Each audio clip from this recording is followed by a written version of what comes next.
අපි දකින විවිධ වර්ණයන්ගෙන් විවිධ විදිහට ඒ අංක දහඩු හදාගෙන එක එක්කෙනා ඔනුදර පදිනවා. මේක ආදර්ශයට ගනිමින් මෝටර් වාහන කොමසාරිස් කාර්යාලය නිකුත් කරපු අංක දහඩු තියෙන වාහනත් දැන් වෙනස් කරන්න පටන් ගන්න තියෙනවා. වාහන අංක දහඩු දැන් අපි ගත්තොත් දැන් පහුගිය දවස්වල අලුතෙන් රෙජිස්ටර් කරන වාහන වලට අංක දහඩු ලබා දීම යම්කිසි ප්‍රමාදයක් තියෙනවා. නමුත් දැන් ඒක සම්බන්ධයෙන් තම සුමාන ගානකින් ඒව ලැබේ.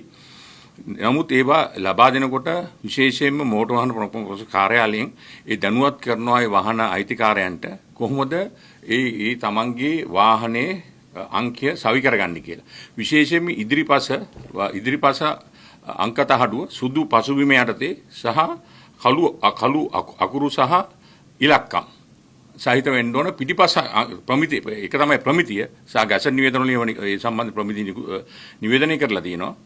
සහ පිටිපස කහ පසුබිමේ කළු අකුර සහ කළු ඉලක්කම් සහිත වෙන්න ඕන.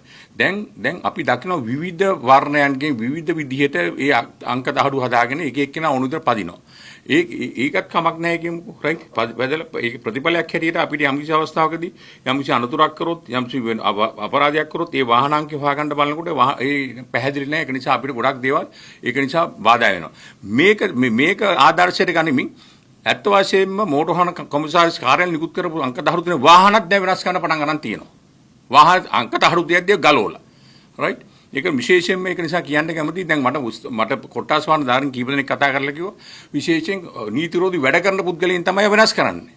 හොරහරක් ජාවාරම නීති විරෝධී මත්පැන් ප්‍රවාහනය සහ වෙනත් මේ නීති විරෝධී වැඩ කරන අය මේක වෙනස් කරන්නේ මේ අංක දහඩුව පැහැදිලිව රාත්‍රී කාලයේ සහ අඳුරගෙන අපහසු වෙනවා. විශේෂයෙන්ම අපි ඒක මෝටර් වාහන පනතේ 21 22 23 24කට තද බල වරදක් අපි කියලා පැහැදිලිව කියලා තියෙනවා ස්ථානාධිපතිවරුන්ට රථ වාහන අංශයේ ස්ථානාධිපතිවරුන්ට රථ වාහන නිලධාරීන්ට එවැනි වාහන අංක දහඩුව නිසි ප්‍රමිතියකින් නැති වාහන බාරයට ගන්න ඒවා මෝටර් වාහන පරීක්ෂණ ඉදිරිපත් කරන්න සහ ඒවා අධිකරණ ඉදිරිපත් කරන අධිකරණ ඉදිරිපත් රුපියල් 15000 ඉඳන් 25 දක්වා දඬුවම යටත් වෙනවා. විශේෂයෙන්ම මේ රටේ නීතියක් තියෙනවා. නීතියට අනුකූල වෙන්න ඕනේ.